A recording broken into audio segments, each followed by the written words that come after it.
Hey folks, Gabriel Kevin here again. Welcome back to another installment of my music tutorials. There's a lot of them. So we go from easy stuff, beginner stuff, to more complex and advanced stuff. So check them all out. They're all on my channel. But today, this one is going to be specifically my recording studio. And this is where I do all my recording. I do most of my writing and mixing, engineering, all that stuff. So let's get into it, and I'm going to go play by play of what I use, and apologize ahead of time if some of the video is a little dark, and it's just because I use like the lighting, like the Christmas lights around, and I want to keep that kind of very moody effect. So apologize in advance. So here we go. Let's do it. Okay, here is my rack mount units.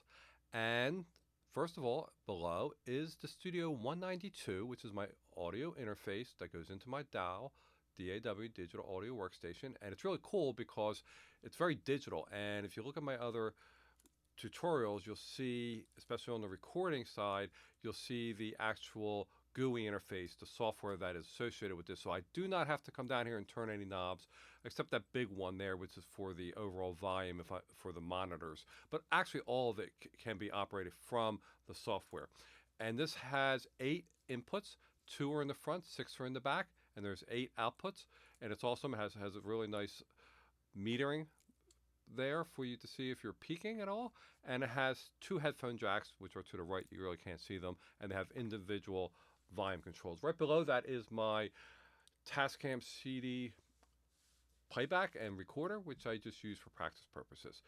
Okay, at the top here, coming into focus, is the Focusrite Octopre, Octopre 8, and that has 8 more inputs. So it's an addition to the Studio 192, and it has 8 inputs and 8 outputs too.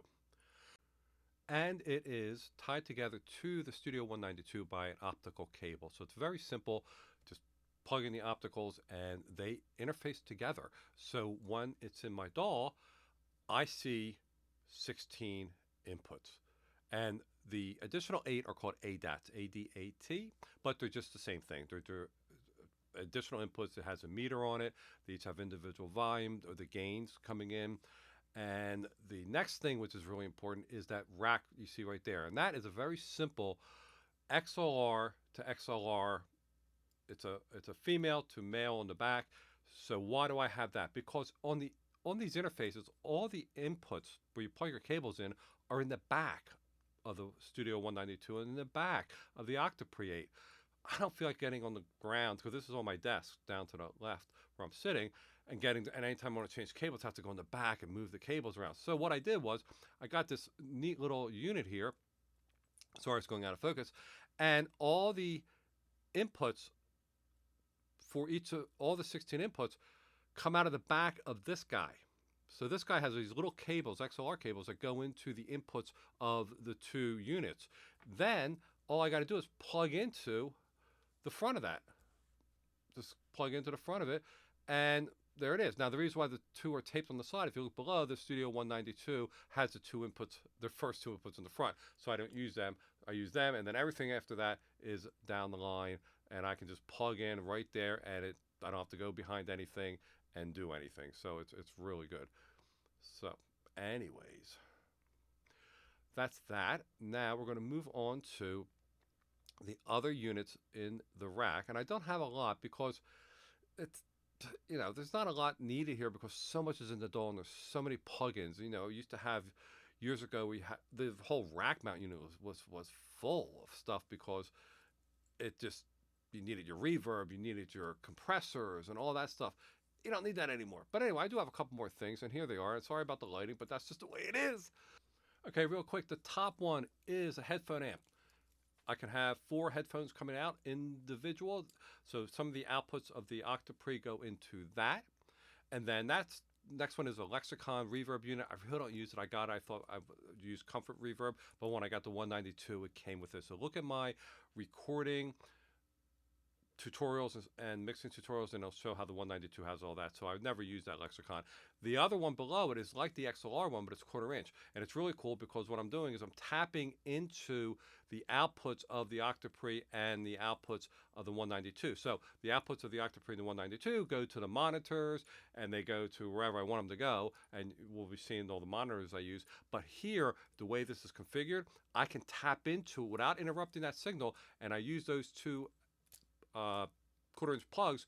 They go to my PA mixer, which is in my studio, and I have QSC speakers, 15-inch monsters. And if I want to hear my mix through those as if it was happening in a concert, I can do that. And that's how I have those interfaces. So it's just like that XLR. All it is, it's just an in and out.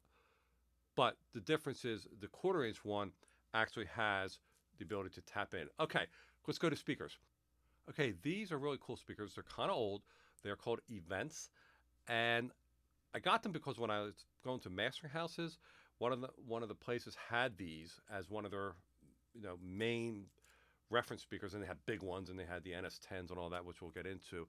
But these are really nice. A nice bass port, very nice sound. They're 8-inch woofers. The tweeter's nice.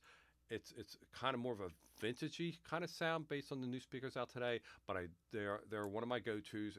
I use them at the end just to double check things with them with the 8-inch. Okay, now we're getting into the 5-inch ones, and I have 3 pair of them.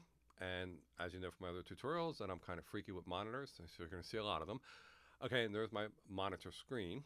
So what we have here is on the left are Adams, and these are all 5-inch, Neumann, and Yamaha. The Adams are great because they have a very good flat response, but they accentuate just slightly more than the other ones to high end with that tweeter. So you kind of get more of a high end. They do have 2 bass ports, so it keeps a good flat sound. The one on the right is the Yamaha's 5-inch, which are reminiscent of the old NS10s, which were kind of bigger, 10-inch speakers, I think, used in almost every studio and mastering house because they really were not good. So if you could get anything good coming out of an NS10, you were doing really well. And that's what they were used for. Look it up. So they're kind of like that. They're not as good as the other ones, but I use them because I like they're very mid-rangey. Then the last one is my go-to. This is the one I use all the time. Then I reference back to the other two, is the Neumann's. And this thing has, to me, almost perfect flat sound. Everything's even. The bass, the mids, the highs. And it just really works well together. So in the end, I mix initially to the 5-inch Neumann's in the middle. And there's obviously another one on the right side of the monitor. And then I'll usually go to the Adams to see how my highs are actually, I just kind of push of a button on the Studio 192, and then I'll go to the Yamahas and see how it sounds there. But my real final go-to ones are these. These are focal 8-inch monitors, and they're kind of big, and they have big ports, and they really, because I think if you can afford it, get 5-inch to start with, and then go to the 8-inch. And I'll show you the back. They're pretty deep, but I use them for mastering and everything after I get through most of the general mixes. Then I use other kind of reference speakers, but they have to be driven by some kind of power amp. And this is an Onkyo actual stereo receiver. So I just use the CD part of it to power these guys, which are old late 60s, early 70s acoustic research AR speakers.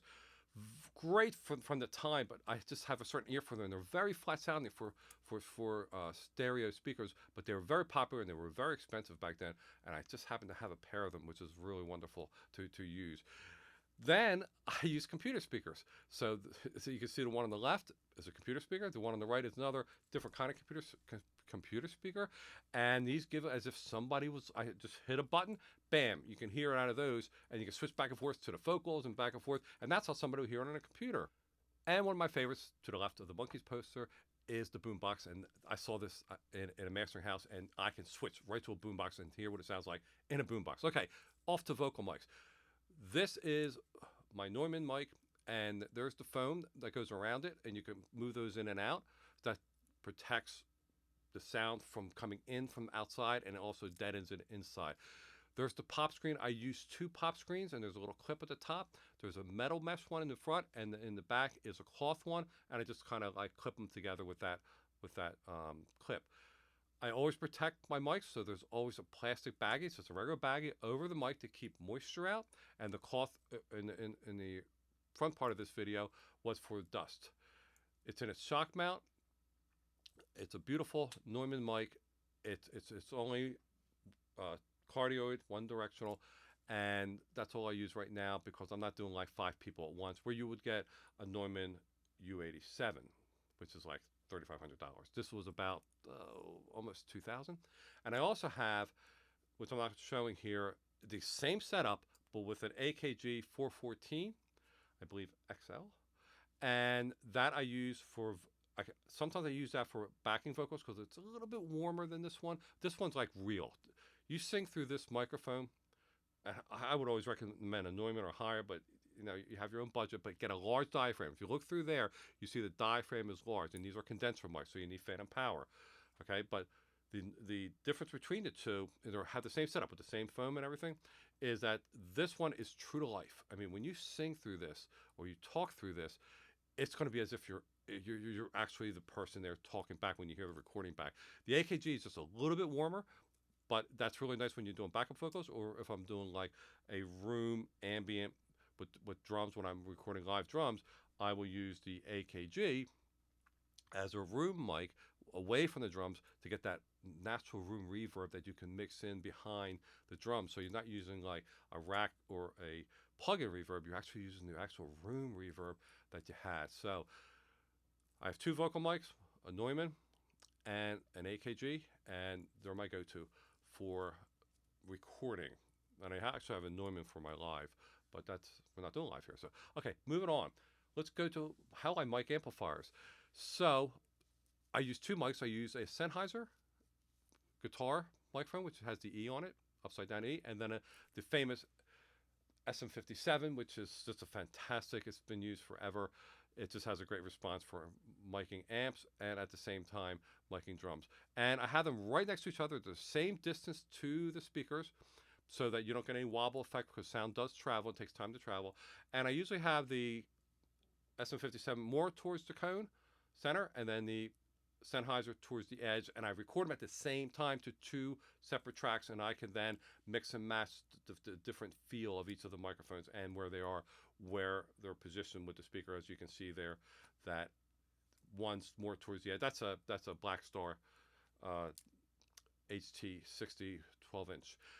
My sound reinforcements are 8 by 4 feet foam like that, but what I've done is I don't have these things mounted to the wall. I have a lot of pictures around, a lot of creative stuff.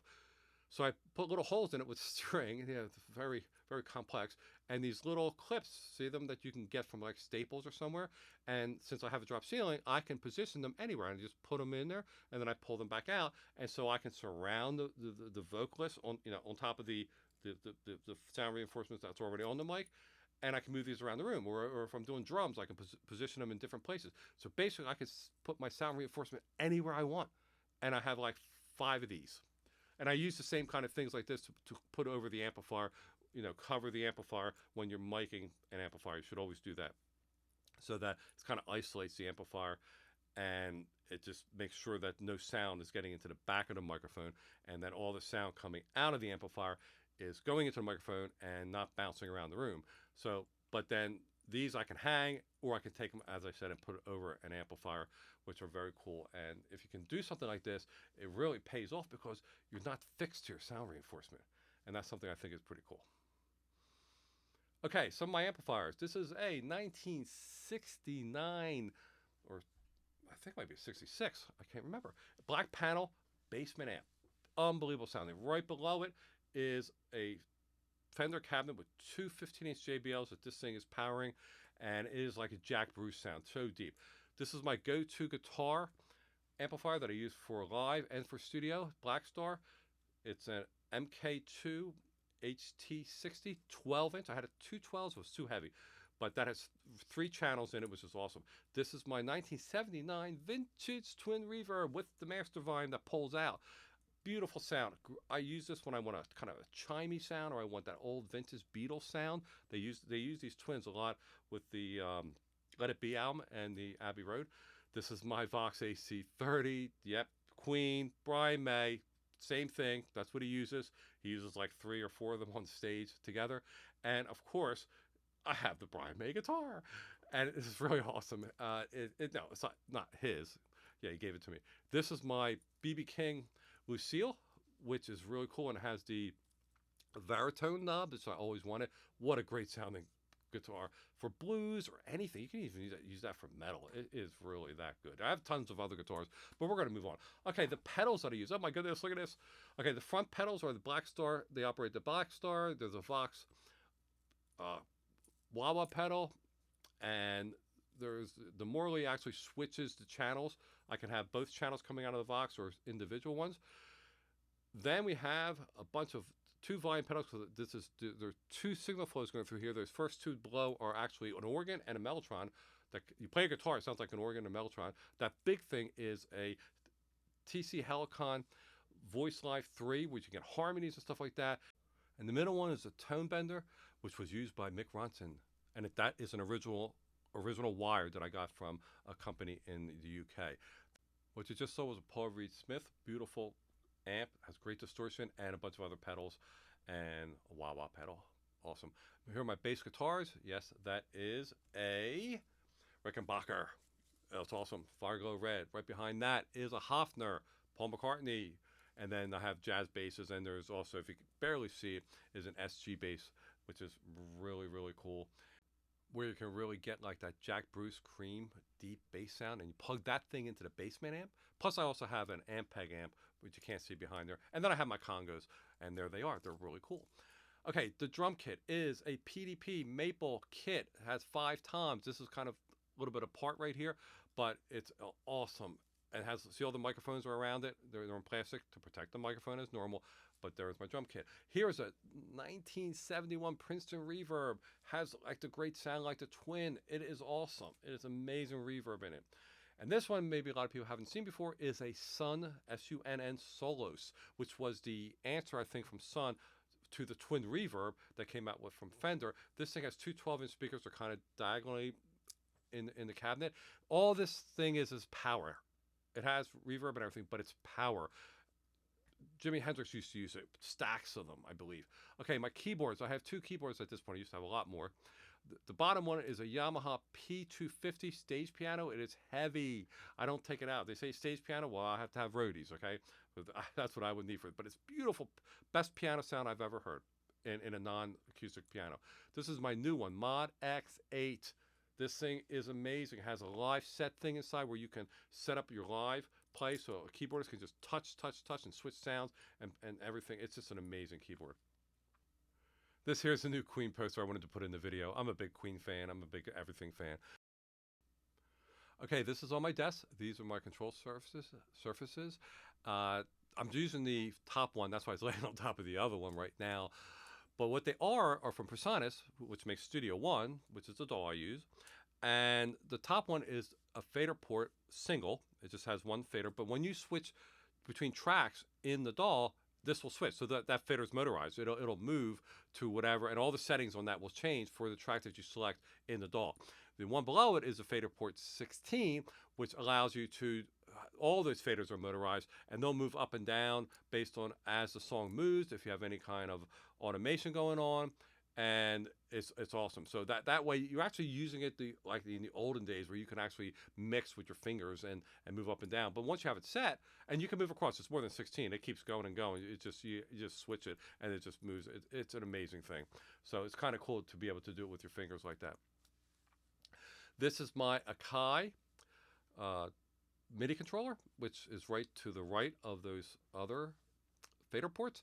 And this is used for, when you have doing MIDI instruments and stuff like that, and this is a control surface. So it's right next to it. So that's basically the top of my desk. And above that is where the monitor is and those other 5-inch speakers. And there's my monitor.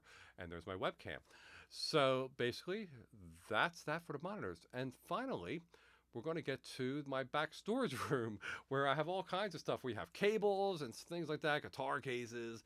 I don't know how you not have a back room. We have a recording studio, and there's just cases everywhere and all kind of patch cables and all that kind of stuff. So hopefully this was helpful and gives you some ideas on some kind of setups that you might want to do, and configurations and things that I use. And of course, it's all subjective. Use whatever you want to use. These are my other guitar cases. So have a great, awesome day. Hopefully this was helpful. Put your comments in. What do you have? What do you use? Do you, microphones, amplifiers? Let's share. So have a great day. Take care. Bye.